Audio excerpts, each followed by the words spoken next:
Iran के साथ व्यापार करने वाले देशों पर अब 25% टैरिफ की घोषणा कर दी है। मतलब ये है कि ईरान से अगर आप व्यापार कर रहे हैं और आप अमेरिका को माल बेचना चाहते हैं तो आपको 25% अतिरिक्त टैरिफ देना होगा, भले ही आपका $1 बिलियन का ईरान से व्यापार होता हो और अमेरिका से $100 बिलियन का। अमेरिका आपसे 25% टैरिफ वसूलेगा। कि अगर ऐसा होता है तो ये टैरिफ किसे सबसे ज्यादा नुकसान पहुंचाएगा? तो साथियों, ईरान के साथ सबसे ज्यादा व्यापार चाइना करता है, इंडिया करता है, टर्की करता है, जर्मनी करता है। ये देश जो ईरान के साथ व्यापार करते हैं अब ये व्यापार नहीं कर पाए। तेल बेचना इसका मेन काम है। चाइना को 30 से 32 बिलियन डॉलर का हर साल तेल बेचता है। यूएई को 18.6 बिलियन डॉलर का, इंडिया को 13.1 बिलियन डॉलर का एक्सपोर्ट करता रहा है। ईरान का टोटल जो एक्सपोर्ट है वो चाइना को लगभग 80% है।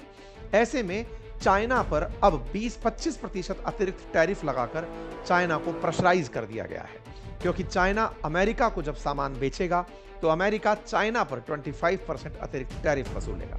बात जहां तक भारत की हो, भारत के साथ लगभग 1.5 से 2 बिलियन डॉलर का व्यापार है, जिसमें भारत ईरान को अपनी तरफ से बासमती राइस, खाने पीने की सब्जियां टाइप की जो चीजें हैं, ऑर्गेनिक प्रोडक्ट्स जो हैं वो भेजता है, बदले में बहुत कम मात्रा में तेल मंगाता है।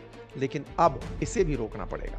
यही हाल अब टर्की का है, Germany, south Korea, UAE, Japan का है। ये सारे देश जो ईरान से छुटपुट भी व्यापार करते थे अब उसे पूरी तरह से टैरिफ से लाद दिया जाएगा। जैसे भारत और चाइना जैसे देश अब और जगह जहां उपलब्ध है ऑयल वहां से खरीदने निकलेंगे।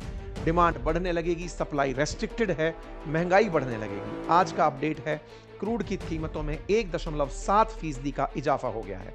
दुनिया को अब अमेरिका को अगर सबक सिखाना है, ब्रिक्स की जरूरत नहीं है, एक्सपोर्टर कंट्रीज को एक करने की जरूरत है। जो टैरिफ से पीड़ित हुए उन्हें एक होने की जरूरत है। उनमें खुद ये क्वेश्चन पैदा करना होगा कि वो माल नहीं बेचेंगे। अगर वो इतना करने का और उस माल को अपने यहाँ डंप करने का साहस रख पाए तब तो अमेरिका को सबक सिखाया जा सकता है। अदरवाइज जो अमेरिका कहेगा वो माना जाएगा।